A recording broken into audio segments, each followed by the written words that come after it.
दिल्ली में इन दिनों शराब घोटाले को लेकर सियासत अपने चरम पर है। पिछले दिनों इस मामले में ईडी ने दिल्ली सीएम अरविंद केजरीवाल को पूछताछ के लिए नोटिस जारी किया था। 2 नवंबर को पूछताछ होनी थी, लेकिन अरविंद केजरीवाल ने इस नोटिस को राजनीतिक एजेंडा बताते हुए ईडी के सामने पेश होने से मना कर दिया। आम आदमी पार्टी का दावा है कि इस नोटिस में पूछताछ का कारण नहीं बताया गया है और ये बीजेपी की साजिश है। इससे पहले इस मामले में दिल्ली के पूर्व डिप्टी सीएम मनीष सिसोदिया और आपके राज्यसभा सांसद संजय सिंह को भी गिरफ्तार किया गया है। दिनेश अरोड़ा की गवाही के आधार पर इन नेताओं को गिरफ्तार किया गया है, तो वहीं केजरीवाल को नोटिस समीर महेंद्रू की वजह से जारी की गई थी। तो आइए जानते हैं इस रिपोर्ट में कौन है समीर महेंद्रू और अरविंद केजरीवाल से क्या है इनका कनेक्शन।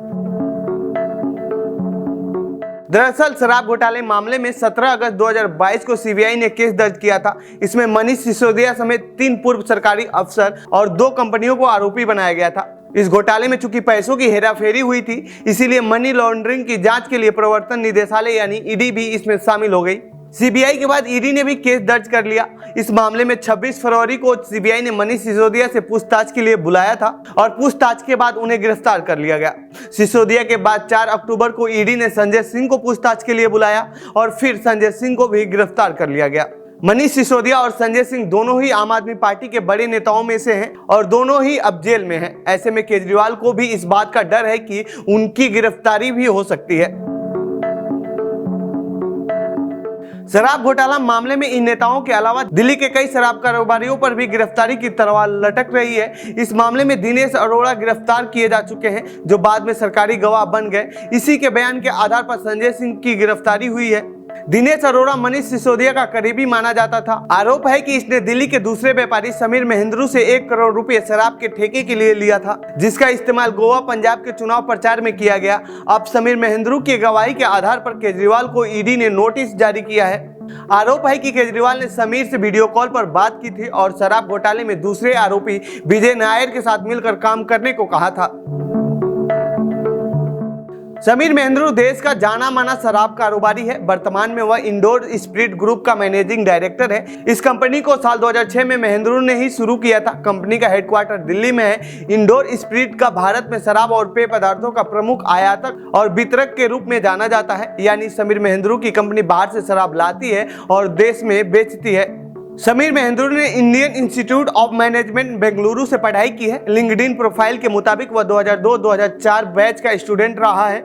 कॉलेज में वह स्टूडेंट काउंसिल का प्रेसिडेंट भी रह चुका है। समीर ने साल 1999 से साल 2002 के बीच हिंदुस्तान यूनिलीवर लिमिटेड में बतौर सेल्स एग्जीक्यूटिव काम किया था। इसके बाद वह एशियन पेंट्स का एरिया सेल्स मैनेजर भी रहा। पेशेवर जिंदगी में शराब और समीर का ताल्लुकात दिसंबर 2004 से शुरू हुआ, जब वह शराब बनाने वाली एक विदेशी कंपनी सैब मिलर का सेल्स मैनेजर बना। यह पहला मौका नहीं है जब समीर विवादों में है। इससे पहले भी सीबीआई उससे Delhi state industrial development corporation मामले में पूछताछ कर चुकी है।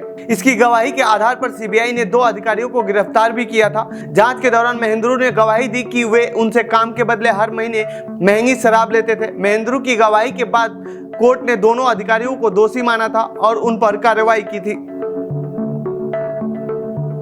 दिल्ली की आबकारी नीति मामले में ईडी ने सितंबर 2022 में समीर महेंद्रू को गिरफ्तार किया था। तब जांच एजेंसी ने महेंद्रू को इस मामले में मुख्य आरोपी में से एक माना था। महेंद्रू पर आरोप है कि उसने कथित तौर पर 2 भुगतान किए हैं। पहला भुगतान 1 करोड़ का भुगतान मनीष सिसोदिया के करीबी दिनेश अरोड़ा को किया था। दूसरा भुगतान गुरुग्राम स्थित कथित बिचौलिया अर्जुन पांडे को लगभग 2 से 4 करोड़ रुपए दिए थे। समीर ने पांडे को विजय नायर के कहने पर पैसे दिए थे। विजय नायर और दिनेश अरोड़ा दोनों ही शराब घोटाले में आरोपी हैं। तो ये थी समीर महेंद्रू और दिल्ली के शराब घोटाले से जुड़ी हमारी रिपोर्ट। आपको कैसी लगी ये रिपोर्ट कमेंट बॉक्स में बताएं। साथ ही इस पूरे मामले पर आप क्या कहना चाहते हैं कमेंट बॉक्स में लिखें। बाकी देश दुनिया की खबरों के लिए बने रहिए जनसत्ता के साथ। धन्यवाद।